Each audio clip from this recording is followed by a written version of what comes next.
Friends, आपका स्वागत है वीपीएस की ऑनलाइन क्लासों में।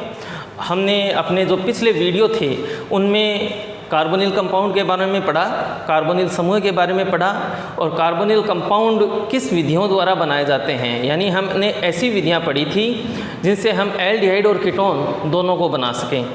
आज हम पढ़ेंगे केवल एल्डिहाइड बनाने वाली विधियां और केवल कीटोन बनाने वाली विधियां। तो इसमें सबसे पहले अपने हैं बहुत इंपॉर्टेंट रिएक्शन स्टीफेन अभिक्रिया। कई बार एग्जाम में आ चुकी है ये। देखिए, स्टीफेन जो अभिक्रिया है इसमें क्या करना है कि हमें कोई साइनाइड या नाइट्राइल कंपाउंड लेना है और उसका रिडक्शन कर देना है, अपचयन कर देना है। तो अगर एग्जाम में आ जाए कि स्टीफेन अभिकर्मक क्या है, पहली बात तो ये कि स्टीफेन अभिकर्मक क्या होता है, तो स्टीफेन अभिकर्मक हम लिखेंगे SnCl2 प्लस HCl का जो मिश्रण होता है उसको स्टीफेन अभिकर्मक कहा जाता है। अब देखिए, जैसे मान लीजिए मैंने दिया RCl alkyl cyanide. Alkyl group हम कोई भी ले सकते हैं, मेथिल एथिल वगैरह। एल्किल साइनाइड है, इसका अपचयन कर देते हैं किससे? SnCl2 प्लस HCl से। अगर हम इसका अपचयन करें तो अपचयन का मतलब क्या? हाइड्रोजन का जुड़ना। हम यहाँ पर हाइड्रोजन जोड़ेंगे, एक हम कार्बन के साथ जोड़ देंगे और एक नाइट्रोजन के साथ जोड़ देंगे, और जब 2 सिग्मा बॉन्ड बनेंगे तो एक पाई बॉन्ड टूट जाएगा। तो क्या बनेगा? RCH double bond NH। देखिए, डबल बॉन्ड NH जो समूह होता है उसको बोला जाता है इमीन समूह है। क्या कहेंगे? इमीन समूह है। और जहाँ पर एल्किल ग्रुप है इसलिए हम इसे बोलेंगे एल्डिमीन। ठीक है, जैसे मान लीजिए यहाँ पर मेथिल ग्रुप होता तो उसका नाम होता एथिनिमीन। ठीक है, तो ये एल्डिमीन बना है और ये जो एल्डिमीन बना है इसका हम जल अपघटन कर देते हैं। और देखिए यहाँ पर साथ में HCl है तो आप यहाँ पर डॉट HCl भी लिख सकते हैं, नहीं लिखें तब भी कोई बात नहीं है, लेकिन लिख देना चाहिए। अब ये जो एल्डिमीन बना है अब हम इसका कर देंगे जल अपघटन। तो जल अपघटन किस तरह से करेंगे? देखिए भाई, इसके साथ में मैं इस तरह से जल का अणु जोड़ रहा हूँ और इस बॉन्ड को इस तरह से तोड़ देना है। ठीक है, तो देखिए क्या बनता है, ये क्या हो गया? देखिए CH double bond O RCHO aldehyde बनता हुआ दिखाई दे रहा है। साथ में क्या बनता हुआ दिखाई दे रहा है? देखिए NH4Cl। बहुत ही इंपॉर्टेंट रिएक्शन है। ये अभिक्रिया ईथर में संपन्न की जाती है क्योंकि ईथर एक निष्क्रिय विलायक होता है। तो करना क्या है इस अभिक्रिया में कि कोई भी साइनाइड जिसका हम अपचयन करेंगे किससे? स्टीफेन अभिकर्मक से, जो होता है SnCl2 प्लस HCl से। तो जो हमें मध्यवर्ती उत्पाद बनता है उसे कहते हैं एल्डिमीन। एल्डिमीन का जल अपघटन कर देंगे तो हमें बनेगा एल्डिहाइड, साथ में अमोनियम क्लोराइड। बहुत ही इंपॉर्टेंट रिएक्शन है। इसमें ABCD वाला क्वेश्चन ज़्यादा आता है कि हमें प्रोडक्ट दे दिया जाता है, रिएक्टेंट पूछते हैं, या उसका उल्टा कर लेते हैं कि रिएक्टेंट दे दिया जाए और प्रोडक्ट में ABCD लगा के पूछ लेते हैं। इससे अगली अभिक्रिया है सेकंड मेथड,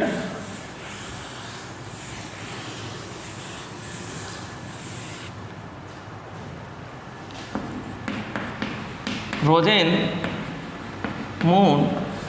अभिक्रिया, और ये भी बहुत इंपॉर्टेंट है। देखिए, नाम वाली जितनी भी अभिक्रियाएं होती हैं बहुत इंपॉर्टेंट होती हैं, ज़्यादातर एग्जाम में पूछी जाती हैं। तो देखिए, रोजेन-मूंड जो अभिक्रिया है इसमें हमें क्या करना है कि कोई भी एल्केनॉइल हैलाइड लें। जैसे मैं ले रहा हूँ यहाँ पर क्लोराइड, एल्केनॉइल क्लोराइड, और एल्केनॉइल जो क्लोराइड है इसका हम अपचयन कर देंगे। क्या करेंगे? अपचयन। और यहाँ पर जो अपचायक काम में लेंगे वो लेंगे PDBaSO4। अगर परीक्षा में पूछ लिया जाए कि रोजेन-मूंड अपचायक क्या है तो आप क्या लिखेंगे? PDBaSO4 को क्या कहा जाता है? रोजेन-मूंड अपचायक। अब इसमें देखिए अपचयन करेंगे तो एक तो यहाँ से क्या कर देंगे? HCl को बाहर कर देंगे और क्या जोड़ देंगे?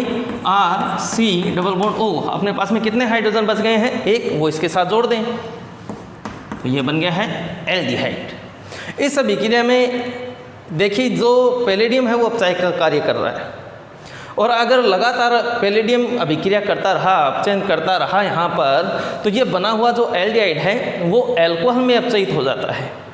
कैसे? देखिए, आपको एक बात याद रखनी पड़ेगी कि देखिए, अल्कोहल का अगर ऑक्सीकरण होता है तो कार्बोनिल कंपाउंड बनते हैं, और कार्बोनिल कंपाउंड का अपचयन होता है तो कार्बोक्सिलिक अम्ल बन जाता है, और इसका आगे और ऑक्सीकरण किया जाए, देखिए एल्कोहल का ऑक्सीकरण करेंगे तो बनेगा एल्डिहाइड, एल्डिहाइड का ऑक्सीकरण करेंगे तो बनेगा कार्बोक्सिलिक अम्ल, और कार्बोक्सिलिक अम्ल का ऑक्सीकरण करते हैं तो बन जाता है CO2 और H2O। इसका उल्टा कर दें, कार्बोक्सिलिक अम्ल का अपचयन करें तो बनेंगे कार्बोनिल यौगिक, और कार्बोनिल यौगिकों का अपचयन करेंगे तो बन जाएगा क्या, एल्कोहल। तो ये अभिक्रिया में हमें बनाना तो एल्डिहाइड है, लेकिन अगर लगातार अभिक्रिया होती रहेगी तो बना हुआ जो एल्डिहाइड है वो आगे अपचयित हो जाता है, किसमें, एल्कोहल में। तो इसको रोकने के लिए यहाँ पर BaSO4 डाला जाता है, जो यहाँ पर उत्प्रेरक विष का कार्य करता है, और बहुत इंपॉर्टेंट रिएक्शन है, आपको ये बात याद रखनी है कि यहाँ पर BaSO4 का क्या उपयोग है। तो BaSO4 उत्प्रेरक विष का कार्य करता है, जो बने हुए एल्डिहाइड को आगे एल्कोहल में अपचयित होने से रोक देता है, और बहुत इंपॉर्टेंट रिएक्शन है। अगली 2 अभिक्रियाएं हैं अपने यहाँ पर केवल एल्डिहाइड बनाने की कोर्स में। अगला है केवल कीटोन बनाने वाली अभिक्रिया, जो एक ही है अपने केवल कीटोन बनाने की अभिक्रिया। 12th क्लास में एक ही अभिक्रिया दे रखी है, एसीटो एसिटिक एस्टर के क्षारीय अपघटन द्वारा।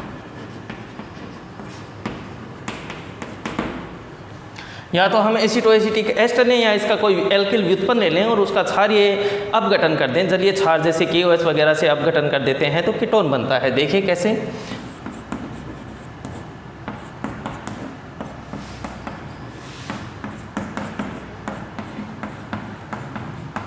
अब इसका ये एथिल व्युत्पन्न लिख दिया है मैंने, एथिल एसिटो एसिटिक एस्टर है, और इसका हम क्षारीय अपघटन कर देते हैं। अगर हमें जल अपघटन करना है तो यहाँ पर क्षार लिख दें KOH, वरना डायरेक्ट कर सकते हैं। तो यहाँ पर देखिए मैं KOH के 2 मॉलिक्यूल्स काम में ले रहा हूँ,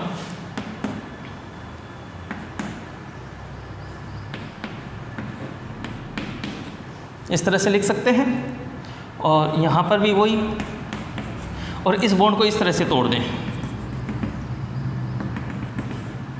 देखिए आपको क्या क्या बनता हुआ नजर आ रहा है, CH3 C double bond O CH2, इसके साथ ये हाइड्रोजन जुड़ेगी तो क्या बना, acetone, CH3 C double bond O CH3 acetone बन गया।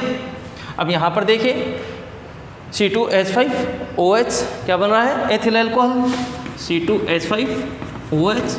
अब साथ में क्या बनता हुआ दिखाई दे रहा है, देखिए K2CO3, साथ में क्या बन जाएगा, K2CO3। तो इस तरह से हम एसिटो एसिटिक एस्टर या उसके एल्किल व्युत्पन्न का क्षारीय अपघटन करते हैं तो क्या बनता है, कीटोन। अगले पॉइंट में हम जो कार्बोनिल यौगिक हैं उनके भौतिक गुणों के बारे में पढ़ेंगे।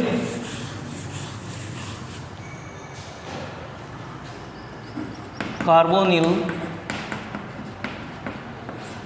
यौगिकों की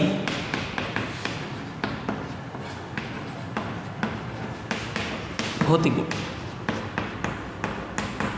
और भौतिक गुणों की बात की जाए तो सबसे पहले हम अगर अवस्था की बात करें तो देखिए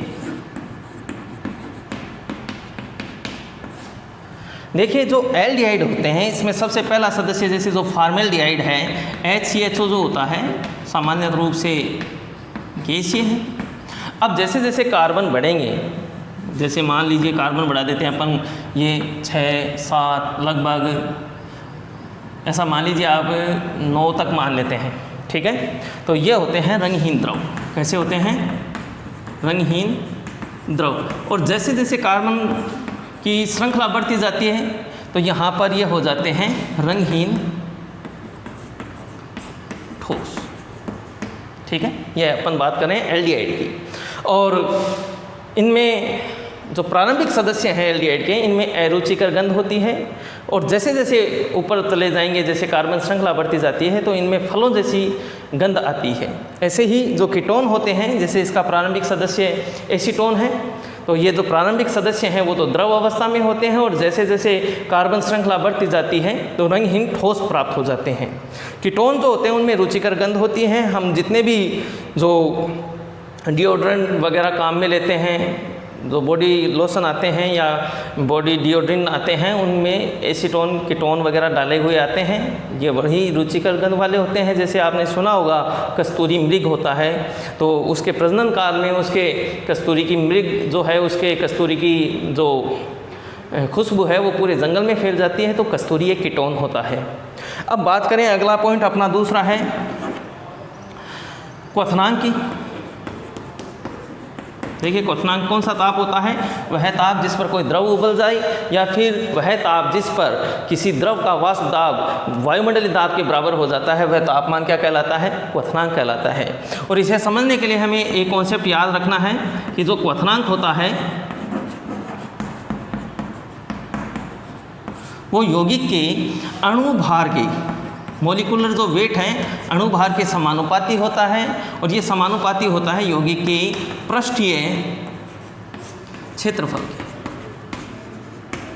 जैसे जैसे यौगिक का अणुभार बढ़ता है, पृष्ठीय क्षेत्रफल बढ़ता है, तो यौगिक के क्वथनांक में वृद्धि होती जाती है। दूसरी बात कि जो सामान्य एल्केन है, ईथर है, उनसे कार्बोनिल यौगिकों का क्वथनांक अधिक होता है। उसका कारण क्या है कि देखिए जो कार्बोनिल यौगिक है उनमें जो कार्बोनिल समूह होता है उसकी प्रकृति होती है भैया ध्रुवीय सहसंयोजक बंध वाली होती है। ध्रुवीय प्रकृति होती है, क्यों होती है?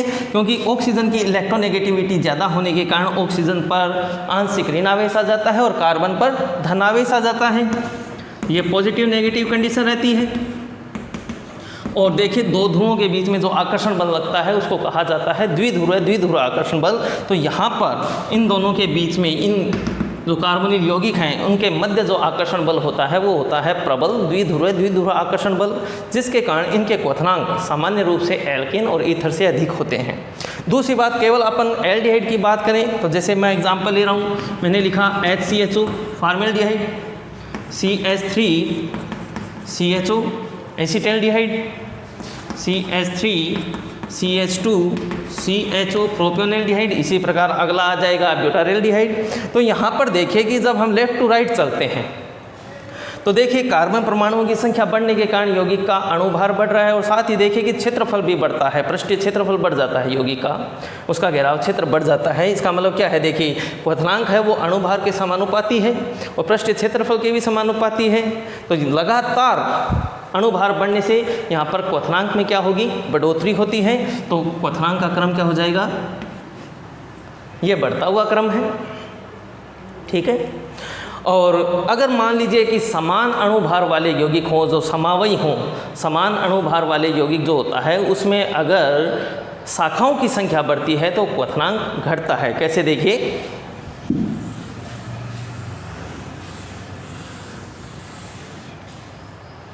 आपको एक कॉन्सेप्ट और याद रखना है कि जो क्वथनांक होता है वो व्युत्क्रमानुपाती होता है किसके? यौगिक में उपस्थित नंबर ऑफ ब्रांच यानी शाखाओं की संख्या।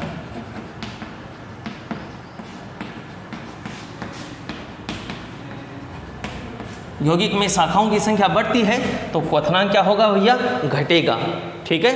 तो हम लिखेंगे यहाँ पर समान अणुभार वाले यौगिक, जैसे मैंने एग्जांपल दिया CH3 CH2 CH2 CH2 CHO वेल्डेल्डिहाइड, ये हो गया CH3 CH CH3 CH2 CHO। इसमें देखिए आइसो स्थिति नज़र आ रही है, तो ये हो गया आइसो वेल्डेल्डिहाइड। इसी प्रकार देखिए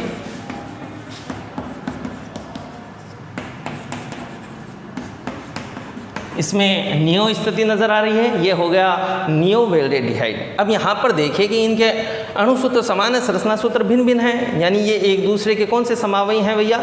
श्रृंखला समावयी है, संरचनात्मक समावयी है, यानी इनके अणुभार तो समान है लेकिन शाखाओं की संख्या देखिए, अगर हम लेफ्ट टू राइट चलते हैं तो शाखाओं की संख्या बढ़ गई, और शाखाओं की संख्या बढ़ गई तो यहाँ पर देखिए यौगिक की ज्यामिति जो हमें आकृति दिखाई दे रही है थोड़ी गोलीय आकृति हो गई है और गोलीय आकृति का पृष्ठीय क्षेत्रफल कम होता है। और देखिए पृष्ठीय क्षेत्रफल घट गया है तो क्वथनांक भी क्या हो जाएगा, घट जाएगा। साथ ही देखिए शाखाओं की संख्या बढ़ती है तो क्वथनांक क्या होता है, घटता है। तो अगर इनमें क्रम पूछा जाए तो सबसे ज़्यादा किसका, एन वेल्डेल्डिहाइड, फिर आइसोवेल्डेल्डिहाइड और फिर नियो वेल्डेल्डिहाइड का क्वथनांक सबसे कम होगा क्योंकि उसका पृष्ठीय क्षेत्रफल कम है। साथ ही शाखाओं की संख्या बढ़ती है तो क्वथनांक क्या होता है, घटता है। क्लियर है ये बात। ये कब लगाना है सूत्र, जब हम लगभग समान अनुभार वाले यौगिक काम मिले। ठीक है। इसी प्रकार अगर हम बात करें कि एल्कोहल जो यौगिक होता है या कार्बोक्सिलिक जो अम्ल होते हैं उनके जो क्वथनांक हैं वो संगत लगभग समान अणुभार वाले जो कार्बोनिल यौगिक हैं उनसे उनके क्वथनांक अधिक होते हैं। उसका कारण क्या है, देखिए मैं यहाँ पर लिख रहा हूँ कार्बोनिल यौगिक, फिर एल्कोहल यौगिक,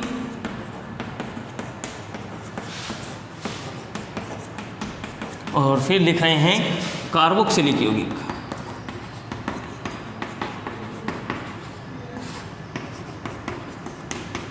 और इनका क्वथनांक पूछ लिया जाए आपसे तो सबसे ज़्यादा क्वथनांक किसका, कार्बोक्सिलिक अम्लों का, फिर उससे कम एल्कोहल का और उनसे कम किसका होगा, कार्बोनिल यौगिक का।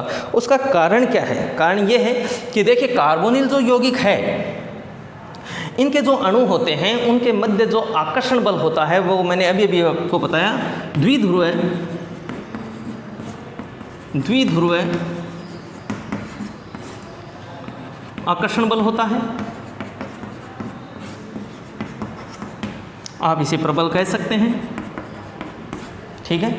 और जो एल्कोहल यौगिक होते हैं मेथेनॉल, एथेनॉल, इनमें जो अणु होते हैं उनके मध्य जो आकर्षण बल होता है वो होता है यहाँ पर अंतराअणुक H बॉन्ड, हाइड्रोजन बॉन्ड होता है। ठीक है। और अगर हम कार्बोक्सिलिक अम्लों की बात करें तो यहाँ पर अगर मैं ये लिख देता हूँ कि प्रबल अंतराणुक हाइड्रोजन बंध है इनमें, इनके अणुओं के मध्य, किसके, एल्कोहल के अणुओं के मध्य, तो यहाँ पर हम लिखेंगे प्रबलतम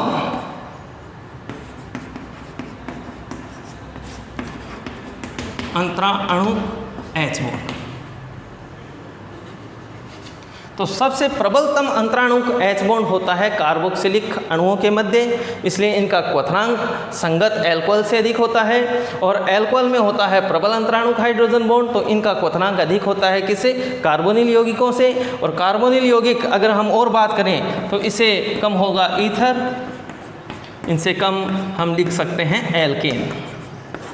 एल्केन जो अणु होते हैं उनके मध्य होता है दुर्बल वान डेर वाल बॉन्ड, और बहुत ही दुर्बल वान डेर वाल बॉन्ड एक तरह से भौतिक बंध है, आसानी से टूट जाता है। इसलिए एल्केनों का क्वथनांक जो लगभग समान अणुभार वाले हैं उनका सबसे कम, उनसे ज़्यादा ईथर का, ईथर से ज़्यादा कार्बोनिल यौगिकों का, और कार्बोनिल यौगिकों से ज़्यादा होता है एल्कोहल यौगिकों का, और फिर होता है कार्बोक्सिलिक अम्लों का। जैसे अपन एग्जाम्पल ले लें इसका कि जैसे मैंने एल्केन लिया CH3 CH2 CH3 propane, ether ले लिया मैंने CH3O CH3, कार्बोनिल कंपाउंड में मैंने ले लिया CH3CHO एसिटल्डिहाइड, ये है डाईमेथिल ईथर। और एल्कोहल में मैंने ले लिया जैसे CH3 CH2OH एथेनॉल, और कार्बोक्सिलिक अम्लों में जैसे मैंने एग्जांपल ले लिया एसिटिक अम्ल का। और इनमें आपको क्वथनांक का क्रम पूछा जाए तो क्वथनांक सबसे ज़्यादा किसका होगा, कार्बोक्सिलिक अम्ल का, उससे कम किसका, एल्कोहल का, उससे कम किसका, कार्बोनिल यौगिक का, कार्बोनिल यौगिक से कम किसका, ईथर का, और ईथर से कम किसका होगा भैया, एल्केन का। क्यों, क्योंकि एल्केन में जो अणु होते हैं वो आपस में दुर्बल वान डेर वाल बंध से आकर्षित होते हैं। ईथर में दुर्बल द्विध्रुव आकर्षण बल होता है। कौन सा होता है, देखिए यहाँ पर कार्बोनिल यौगिक में मैंने लिखा है प्रबल द्विध्रुव आकर्षण बल, जबकि जो ईथर है उनमें भी द्विध्रुव आकर्षण बल है लेकिन कमज़ोर है, दुर्बल है, किसकी तुलना में, कार्बोनिल यौगिकों में उपस्थित द्विध्रुव आकर्षण बल से। तो सबसे कम एल्केन का, एल्केन के बाद में उससे ज़्यादा ईथर, ईथर से ज़्यादा कार्बोनिल कंपाउंड, कार्बोनिल कंपाउंड से ज़्यादा क्वथनांक किसका होगा? एल्कोहल यौगिकों का। और एल्कोहल से ज़्यादा क्वथनांक रखने वाले होते हैं कार्बोक्सिलिक अम्ल। ठीक है, क्यों? क्योंकि इनमें प्रबलतम अंतराणु हाइड्रोजन बॉन्ड उपस्थित होता है। बहुत इंपॉर्टेंट है, कई बार इस तरह के सवाल आते हैं कि इनका क्रम लिखा जाता है, तो ये बढ़ता हुआ क्रम है और ये घटता हुआ क्रम लिखा है। घटने वाले में इस तरह से निशान लगाएं और बढ़ने वाले में इस तरह से निशान लगाएं। अगला पॉइंट,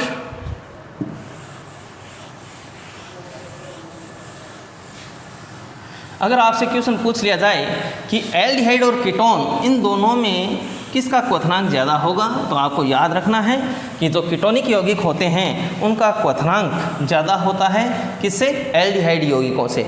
ठीक है, दूसरी बात करें विलयता की। देखिए, जो विलयता जो है वो व्युत्क्रमानुपाती होती है किसके? अणुभार की। यानी यौगिक का अगर अणुभार बढ़ता है तो विलयता क्या होती है? घटती है। उसका कारण क्या है? देखिए कि जो कार्बनिक कंपाउंड होते हैं उसमें जो कार्बन होता है वो एक जल विरागी होता है, कार्बन वाला भाग जल विरागी होता है। और अणुभार बढ़ने से कार्बन वाले जो भाग है उसका पृष्ठीय क्षेत्रफल क्या होगा? बढ़ेगा। और पृष्ठीय क्षेत्रफल बढ़ेगा अगर जल विरागी भाग का, तो जल प्रतिकर्षण बढ़ता है और जल प्रतिकर्षण बढ़ता है तो विलयता घटती है। तो हम यहाँ पर यह भी लिख सकते हैं कि 1/, पृष्ठीय क्षेत्रफल। ठीक है, यौगिक का पृष्ठीय क्षेत्रफल बढ़ता है, अणुभार बढ़ता है तो यौगिक की विलयता घटती है। क्यों? क्योंकि जल विरागी भाग का पृष्ठीय क्षेत्रफल बढ़ जाता है। जैसे एग्जांपल ले लें अपन HCHO formaldehyde, CH3 CHO acetaldehyde, CH3 CH2 CHO प्रोपियोनेल्डिहाइड। इसी तरह से ले लें CH3 CH2 CH2 ब्यूटारिल्डिहाइड। तो अगर हम लेफ्ट टू राइट चलें तो देखिए यौगिक का अणुभार बढ़ रहा है और यौगिक का जो अणुभार है वो विलयता के क्या है? व्युत्क्रमानुपाती है। यानी अणुभार बढ़ता है तो विलयता घटती है। तो सबसे ज़्यादा विलयता किसकी हो जाएगी? जिसका अणुभार सबसे कम है। यानी सबसे ज़्यादा विलय कौन सा होगा? फॉर्मेल्डिहाइड, उससे कम एसिटल्डिहाइड, उससे कम प्रोपियोनेल्डिहाइड और उससे भी कम क्या हो जाएगा? ब्यूटारिल्डिहाइड। क्लियर है मेरी बात? ऐसा क्यों हुआ? क्योंकि देखिए यहाँ पर कार्बनिक श्रृंखला बढ़ रही है, कार्बनिक भाग का पृष्ठीय क्षेत्रफल बढ़ रहा है और कार्बनिक जो भाग होता है वो जल विरागी भाग होता है।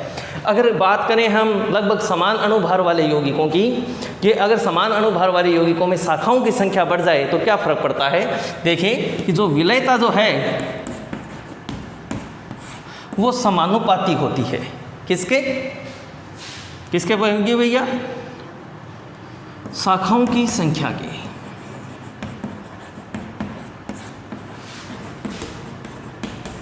कब? जब यौगिकों के सेम मॉलिक्यूलर वेट हों तो विलयता शाखाओं की संख्या बढ़ने से बढ़ती है। ऐसा क्यों हो गया? क्योंकि शाखाओं की संख्या बढ़ने से जो जल विरागी भाग है उसका पृष्ठीय क्षेत्रफल कम हो जाता है। जैसे देखिए एग्जाम्पल लें अपन HCHO, जैसे मैंने लिखा CH3 CH2 CH2 CH2 CHO वेल्डेल्डिहाइड। अगला है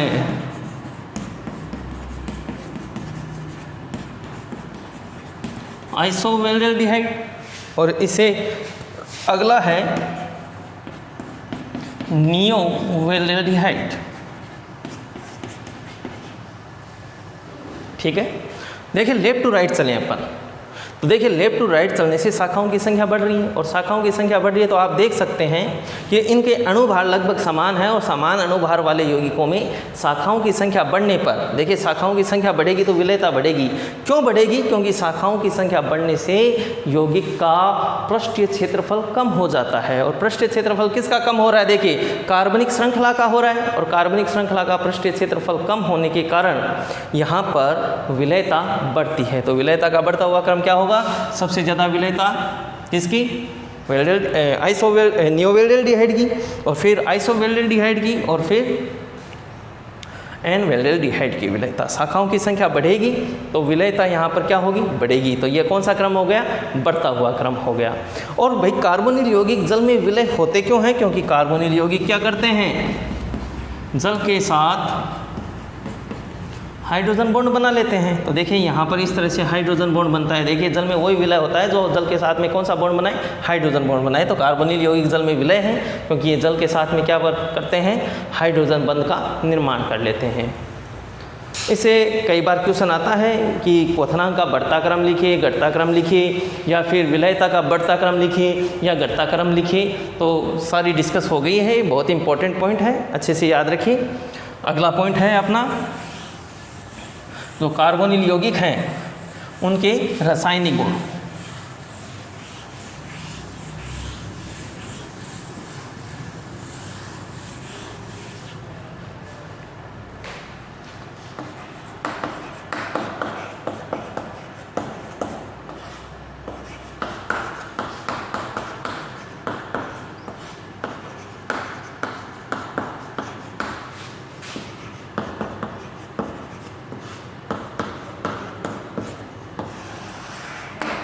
देखिए कार्बोनिल यौगिकों के रासायनिक गुणों के बारे में पढ़ेंगे अपन। तो रासायनिक गुणों में हम देखेंगे कि किस प्रकार की कार्बोनिल यौगिकें जो होते हैं वो अभिक्रियाएं दर्शाते हैं। बात करें अगर हम कार्बोनिल समूह की, ये कार्बोनिल समूह है जिसमें क्या है, विद्युत ऋणता का अंतर होने के कारण कोई भी अटैकिंग ग्रुप आता है। जैसे मान लो कोई न्यूक्लियोफाइल आ जाए, जैसे मैंने लिखा ये न्यूक्लियोफाइल है, या फिर कोई आ जाए इलेक्ट्रोफाइल। न्यूक्लियोफाइल का मतलब नाभिक्स नहीं, इलेक्ट्रोफाइल का मतलब इलेक्ट्रॉन्स नहीं। तो नाभिक्स नहीं, देखें नाम से पता चल रहा है, जो नाभिक से स्नेह रखता है पॉजिटिव चार्ज पर अटैक करता है, और इलेक्ट्रॉन्स नहीं वहाँ अटैक करता है जहाँ इलेक्ट्रॉन घनत्व ज़्यादा होता है, इलेक्ट्रॉन डेंसिटी ज़्यादा होती है। तो अगर हम इन दोनों की बात करें और रिएक्शन करें यहाँ पर, तो देखिए यहाँ पर दो प्रकार के प्रोडक्ट बन सकते हैं। अब ये न्यूक्लियोफाइल है वो कहाँ अटैक करेगा, जहाँ पर पॉजिटिव चार्ज की डेंसिटी ज़्यादा होती है। और जब भी कोई अटैकिंग ग्रुप आता है तो पाई बॉन्ड के इलेक्ट्रॉन जो होते हैं वो इलेक्ट्रोमैग्नेटिक इफेक्ट से उच्च विद्युत ऋणी जो परमाणु है उसकी ओर ट्रांसफर हो जाते हैं। तो यहाँ पर देखिए ये इलेक्ट्रॉन इस ओर आने से, ऑक्सीजन की विद्युत ऋणता ज़्यादा होने से ये तो हो गया नेगेटिव, ये हो गया पॉजिटिव। तो न्यूक्लियोफाइल कहाँ अटैक करेगा, कार्बन पर। तो यहाँ पर क्या प्रोडक्ट बनेगा,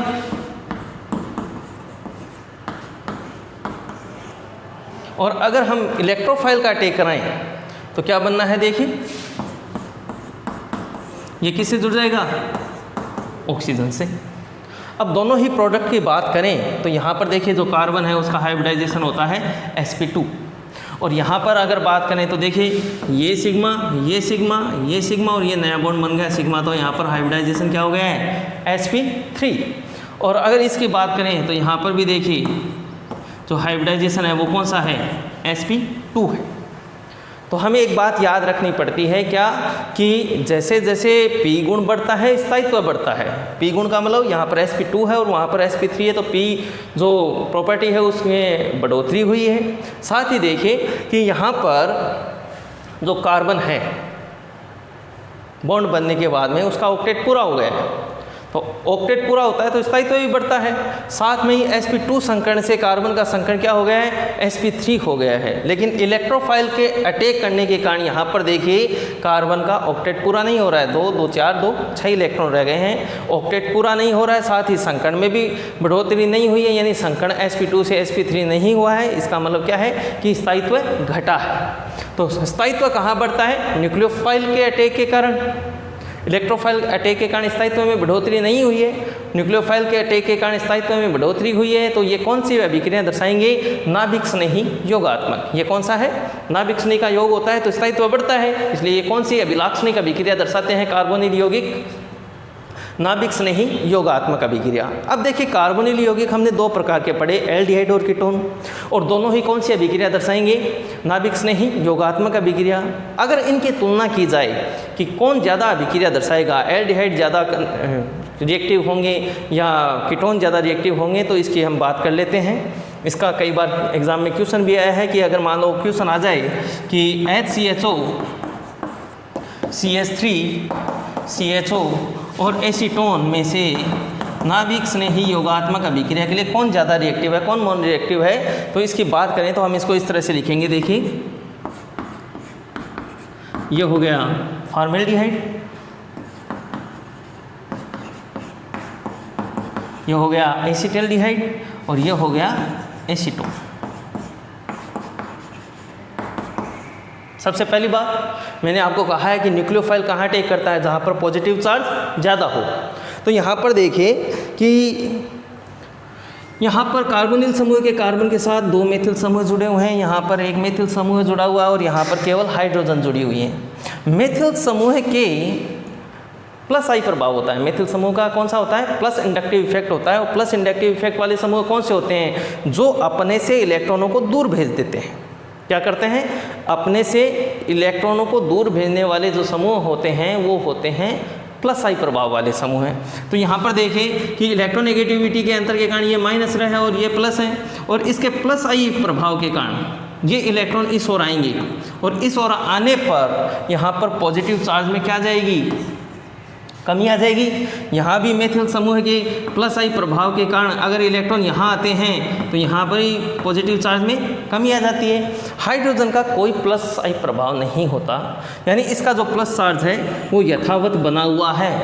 इस प्लस चार्ज में कोई चेंज नहीं हुआ है। यहाँ पर भी प्लस चार्ज घटा है और यहाँ पर भी प्लस चार्ज घट गया है।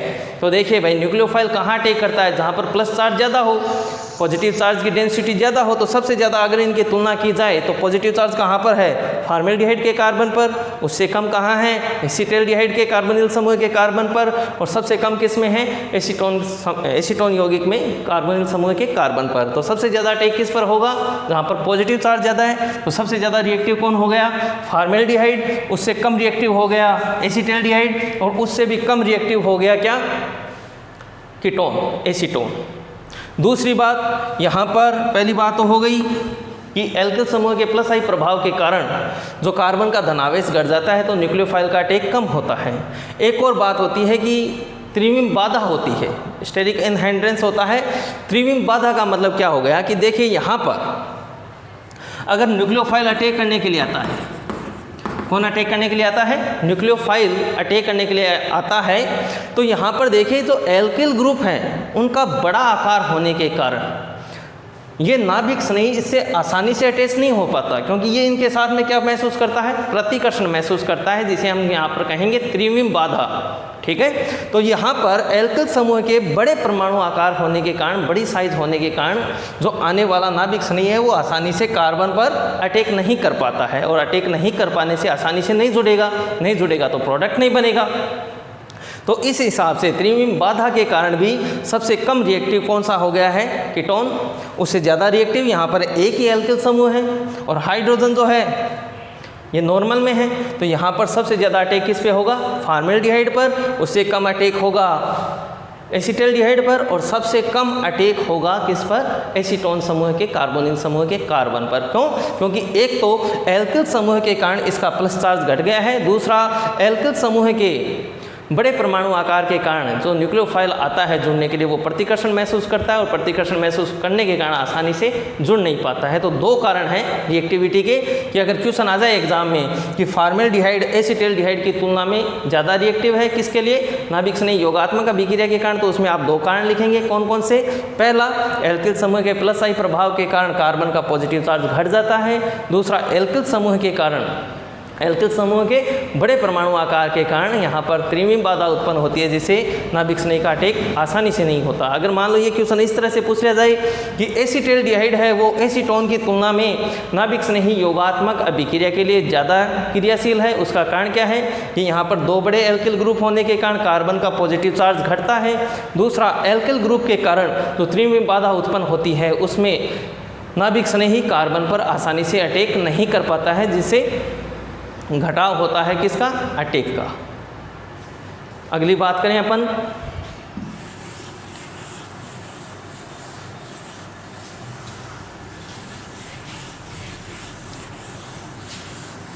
अगर क्वेश्चन अपना इस तरह से पूछा जाए कि मान लो क्वेश्चन इस तरह से आ गया, ये अपने पास में है FCH2CHO, इसे मैं मान रहा हूँ ए ऑप्शन। बी ऑप्शन जैसे आ गया ClCH2CHO, सी ऑप्शन आ गया BrCH2CHO, और डी ऑप्शन आ गया ICH2CHO। देखिए मैंने जो कार्बन के साथ में हेलोजन परमाणु जोड़े हैं वो है फ्लोरीन, क्लोरीन, ब्रोमीन, आयोडीन। वर्ग 17 के तत्व हैं और हमें पता होना चाहिए कि फ्लोरीन की विद्युत ऋणता इनमें सबसे ज़्यादा है, फिर क्लोरीन, ब्रोमीन और आयोडीन। और विद्युत ऋणता एक ऐसा गुण होता है कि बॉन्ड के इलेक्ट्रॉनों को अपनी ओर आकर्षित करने की जो क्षमता होती है उसी को हम कहते हैं विद्युत ऋणता। अब यहाँ पर अगर आपको पूछ लिया जाए कि सारे के सारे कार्बोनिल यौगिक हैं और इन कार्बोनिल यौगिक में सबसे ज़्यादा नाभिक स्नेही योगात्मक अभिक्रिया के लिए कौन रिएक्टिव है, तो इसमें सबसे ज़्यादा है ए और फिर है बी और फिर है सी और फिर है डी। इसका ये कारण क्यों है कि भाई ये सबसे ज़्यादा रिएक्टिव है, उसका कारण क्या है आप याद रखेंगे कि जो नाभिक स्नेही योगात्मक अभिक्रिया की